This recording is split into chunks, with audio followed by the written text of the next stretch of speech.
Hujambo na nikukaribishe tena mtazamaji wa The World News katika kipindi hiki cha ulimwengu wa siasa. Mimi ni Adam Hussein. Unaweza ukasema kwamba Volodymyr Zelensky, rais wa Ukraine, kama vile amechanganyikiwa au ni hasira kuelekea katika sikukuu za Christmas na mwaka mpya.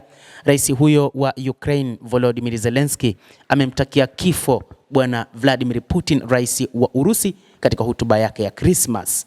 Kiongozi huyo wa Ukraine alisema na angamie tu, huku akitoa wito kwa raia wenzake kuombea amani nchi yao. Volodymyr Zelensky, rais wa Ukraine, alitumia hotuba yake ya mkesha wa Christmas kumtakia rais wa Urusi Vladimir Putin, ambapo amesema Mungu angemwangamiza kabla ya kuwatakia wananchi wa Ukraine na kuombea matakwa zaidi ya amani katika nchi hiyo.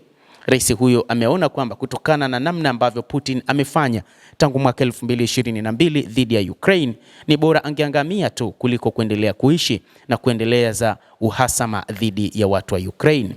Katika ujumbe wa video uliochapishwa Jumatano kwenye chaneli yake ya Telegram, Zelensky aliunganisha matamshi yake ya mashambulizi ya Urusi katika maeneo mbalimbali nchini Ukraine na akaweka hiyo kama wakati wa umoja zaidi wa kitaifa. Anasema, leo sote tunashiriki ndoto moja na aangamie tu, kila mmoja wetu anaweza kufikiria mwenyewe, Zelensky alisema katika kumbukumbu iliyofichwa kwa rais wa Urusi bila kumtaja. Lakini alieleza zaidi, tunapomgeukia Mungu bila shaka tunaomba jambo kubwa zaidi, akaongeza akisema zaidi, Christmas njema. Licha ya juhudi za Urusi na Marekani za kufikia suluhu ya amani kwa mzozo huo, Zelensky na uungaji mkono wa Kiev wa Ulaya wamekuwa wakidhoofisha mchakato huo kwa mara na kutoa matakwa yasiyokubalika kwa Warusi.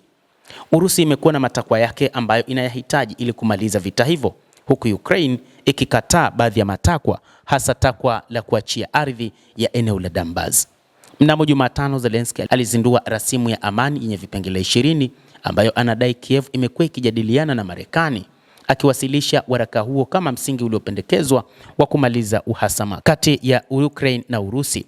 Pendekezo hilo linashindwa kushughulikia masuala muhimu ya Urusi kama vile madai ya Kiev kwa maeneo ya zamani ya Ukraine ambayo ni pamoja na Luhansk, Donetsk, lakini pia Zaporizhia na Kherson. Ukraine haitaki eneo hilo liwe mikononi mwa Warusi na inaona kwamba ni eneo ambalo ni lake na halipaswi kuwa la mtu mwingine zaidi ya wa Ukraine.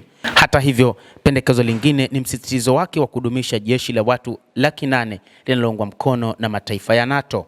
Moscow bado haijajibu rasimu ya pendekezo hilo. Putin amerudia kusema kwamba Urusi iko tayari kwa mazungumzo, lakini anasisitiza kwamba suluhu lolote lazima lishughulikie sababu za mzozo huo na kuakisi hali halisi ya eneo hilo. Mtazamaji wa The World News, hayo ni ya bwana Zelensky ambaye katika kuwatakia heri ya sikukuu ya Christmas na mwaka mpya, yeye amemtakia kifo rais wa Urusi Vladimir Putin, akisema kwamba ni moja kati ya watu wabaya mno kuwahi kutokea duniani kutokana na namna ambavyo amekuwa akiyatumia majeshi yake kufanya mashambulizi nchini Ukraine.